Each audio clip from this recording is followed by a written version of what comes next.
the substance latches on. And in many ways, it would have felt easier for me to envision going the rest of my life without food or without one of my limbs than it would have to go without my drug of choice.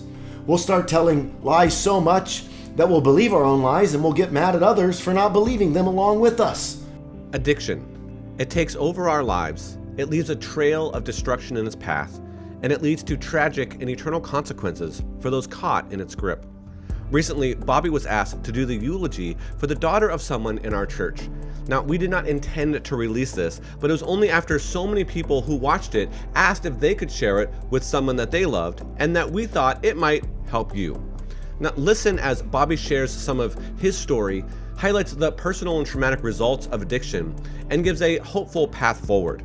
As always, we would love to hear your thoughts in the comments, and a reminder that this ministry only happens because of our financial partners who give so generously. If God is leading you to help this ministry, we invite you to give at our website, ChristianityStillMakesSense.com. You know, death is so painful, and I want to say that I'm sorry to every one of you who are hurting in this moment. I've had the privilege of serving as Larissa's mom and brother's pastor as they asked me if I would be willing to share a bit about the topic of addiction. And of course, I agreed. But before I do, I will say that I'm so thankful to know that Larissa was indeed a Christian. But she had a long time battle with addiction that made it hard for her to experience the type of freedom that God ultimately had in store for her. That's what addiction does. It's a thief of sorts, and it robs us of God's best. But it does make it difficult for us to experience as well all that God has in store for us. And so I admire deeply Kathleen and Daniel's heart for wanting to be honest with you about this topic and how addiction impacted their life and how addiction impacted Larissa's life. On one side, I know that they rejoice because they know Larissa belonged to a God of grace, and she is home at last with him, free of all addiction. And that's great news. But on the other side, they grieve of what could have been had she found a way to walk away from addiction. And that's the sad news. Larissa's not alone in this. When our time is up, all of us will have had a life marked by the good, the bad, and the ugly. And as I share, let me say this. It's never easy doing this kind of message, and I've done a lot of them. I've even buried one of my childhood best friends who couldn't break free of addiction until eventually he took his life. Another childhood best friend drank himself to death, only to be discovered 4 days after the fact in his family room all alone. And another died last year from congestive heart failure as years of heroin abuse took its toll on him. And the crazy thing is this. I was the ringleader of the pack when we were kids. Yes, I too am a recovering addict, but I've seen the crushing effects of addictions firsthand as I've lost nearly half of my childhood best friends due to addiction. And that's because addiction is a thief. It robs us of what God has in store for us. The first time I got clean is when I was 21 years of age. Obviously, it's been quite a bit of time since then, as you look at this gray head of hair that I've got, where I partook of over 400 recovery meetings in my first year of sobriety. Growing up in California myself, so you'll appreciate this, I got sober at the best place to do so, at Chico State University. Yeah, I'm not there, but I could sense the chuckle. Perhaps the perfect place to bottom out at a young age. Then you fast forward 23 years into my sobriety without a sip, without a drug. And I thought, well, perhaps I could give another crack at it. Maybe I can have another shot, literally. Maybe I could be okay. Maybe I've outgrown this addiction thing altogether. And so what did I do? Well, it went like this. I started thinking I've gained self-control in other areas of my life. Perhaps I've gained self-control in this area and don't know it. So there's only one way to find out, and that's to try it. Maybe I was just young and dumb. So I went online and I typed in the question, how much does a normal person drink?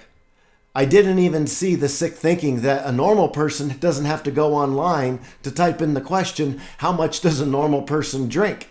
Normal people don't think like that. That's addict thinking. And so I read, well, no more than 14 drinks in a week or no more than 4 in a night. I thought, great, I'll start there. The problem is when I told my wife about my grand experiment, I said, I'll just stick to the quota. But we would go out and we would order the drinks. And instead of just getting the drinks, I was looking at the percentages that the drinks had to offer. Because I had to stick to the quota, I made sure that I ordered my 4 drinks with the highest percentage of alcohol. Well, that worked for a little bit, but then eventually I started realizing I'm not drinking like normal people. Why are they leaving their glass half empty? How do they do that? Man, that's a miracle. I mean, that looks harder than Jesus turning water into wine, leaving a glass half full on the table. And so I found myself at times sneaking off into the garage to take an extra sip and eventually going out on date nights with my wife and pre-packing drinks where she wouldn't know and slipping into the bathroom by myself. And now I realized I have a problem. And it wasn't long before I found myself, back in recovery again. Well, it's been 5 years since I've had a drink, but I'll say this, addiction is no joke. So as we reflect on it together, what can we learn from addiction as a thief? Well, in our life, first off, addiction doesn't define you. If you are addicted, I know it might feel that way. And that's because the substance latches on. And in many ways, it would have felt easier for me to envision going the rest of my life without food or without one of my limbs than it would have to go without my drug of choice. Now, while the addiction seeks to own us, there is one, namely God himself, who wants to take ownership of our life and to help us walk in freedom. Next, I would say we can't underestimate Satan as it relates to addiction. He's the real enemy, the evil one, who wants to keep us enchained, to keep us enslaved, and to keep us in bondage. He will feed us lies, and they'll go like this, just one more. This won't kill you. It'll be all right. But we can get stuck in the addict cycle, numbing ourselves to reality, to what's going on. Addiction can cause us to play the victim, to think everyone is wrong. It breaks us financially, emotionally, spiritually, and mentally. It can cause us to tell lies, to deceive ourselves, to hurt loved ones, to ultimately hurt ourselves. We'll start telling lies so much that we'll believe our own lies and we'll get mad at others for not believing them along with us. But here's the good news. God is bigger than our addictions. And God loves us regardless of our addictions. And God even wants to help us to be free of our addictions. And that's some good news. And speaking of good news, here's some more good news. Regardless of how much you may have messed up in your life, you are not too much for God. He loves you. He desires you. Heck, Jesus died on a cross to forgive you of every single thing you've ever done wrong. That's amazing. And he did it all so that you could have a relationship with him. Yes, life is hard. Sometimes it even feels impossible, as if we are existing more than living. But in all of it, God is sovereign, and he has a way of working through the mess of our lives. Even through a death like Larissa's, God won't waste the hurt. That's because God wants to help us to realize that we can all learn from each other's pain. Larissa's life can become a reminder of the preciousness of life.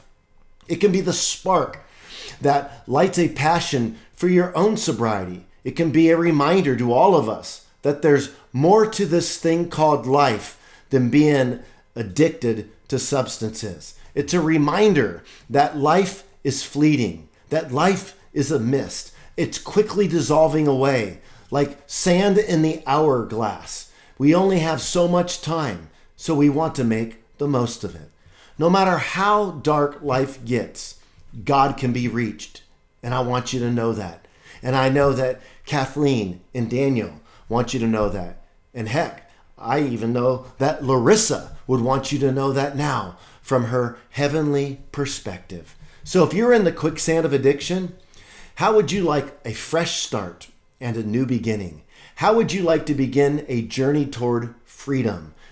How would you like to start a journey of untangling yourself from addiction? Let me say this, the untangling, yes, it's hard work. And it means we must learn a new way of living. And this isn't easy. That's why so few people discover it. We become addicts because it made us feel good, but we become clean by willing to feel bad for a while, by resisting one temptation after another, until eventually we starve out our addictions by refusing to feed them. And in time, they die. That's the key to freedom. We have to starve the addiction. And who likes to starve? That's why it hurts. That's why we struggle. And it's a trick of the enemy to keep playing on your emotions when you're craving. But here's the deal. We're not hurting ourselves when we're starving ourselves from substance like we would if we starve ourselves from food. Rather, when we starve ourselves from the substances that keep us enchained, we are freeing ourselves even if it doesn't feel like it. This means we must be willing to sit in the discomfort. A painful prospect, yes. And yet, if we do, the volume will turn down in time. The hunger pains will subside, and we will be free at last. If you want to be free, it'll mean a few things. First, we must be willing to work a program. It also means we must reflect on how we got there to begin with, and to be willing to put up some boundaries to help us along the way. I know for me, when I reflect on it, I struggled from ADD and a severe anxiety disorder.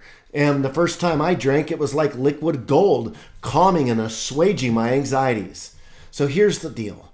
It might also mean going to radical change of environment. As they say in AA, you've got to change your people, places, and playthings. For me, I up and moved, left Chico State, and literally moved halfway across the United States for a fresh start, where I landed in Fayetteville, Arkansas, of all places. So, are you ready to come to the end of yourself? If so, Jesus said this: if you want to find your life, you must lose it. He also said, then you will know the truth, and the truth will set you free. He also said, I am the way, the truth, and the life. No one gets to the Father except through me. Jesus is the way to heaven. He is the way to forgiveness. He is the way that we experience freedom from our addiction, freedom from our bondage, and he gives us more than heaven to look forward to. He gives us meaning and purpose on life right here and right now. He erases our guilt. He takes away our shame. He offers us forgiveness, and he invites us into a relationship with him. It's personal, you see. And not only that, he wraps us around a community called the church, where we can find a safe space to grow, to reflect, and to learn this new pattern of living that he has in store for us. So don't believe it doesn't matter what you believe. It does. You aren't here by accident. We're in this moment together. There's no such thing as, it doesn't matter what you believe, that all truth is the same, because these truth claims contradict each other. You can't be an atheist and a theist and a polytheist and say it's all true as a relativist. Either God exists or he doesn't. Either he exists or he doesn't, and if he exists, he's either one or he's many. So who is God? Well, we believe he's revealed himself in the person of Jesus. Do you know him?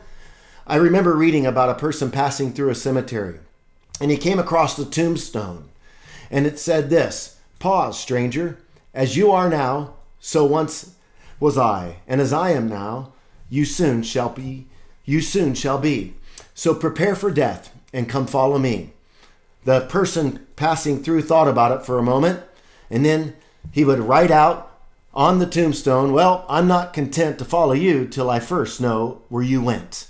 Well, it's an important question. Not only how do we get rid of our addictions, but what are we going to do with our life? Why are we here? Why do we exist? Is there meaning? How do I structure my life?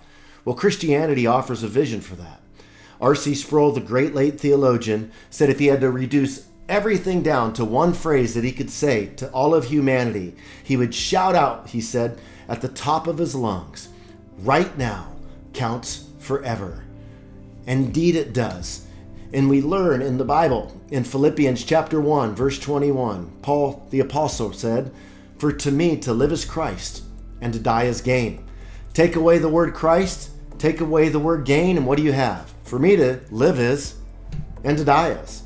For me to live is what? Beauty, pleasure, fame, power, money, none of those things will last forever. But for me to live as Christ, then to die is gain. But for me to live as money is to die gain. For me to live as for power is to die gain. For me to live for pleasure, is that to die and experience gain? For me to live for popularity, is that to die and experience gain? For me to live for beauty, is that to die and experience gain? No. Christy offers you a gain. To live as Christ and to die as gain. Hey, thank you for taking time out of your day to listen to these words that I put together. I hope that they are meaningful to you, and if you are struggling today, God loves you and He can help you through. I hope to see you on the other side.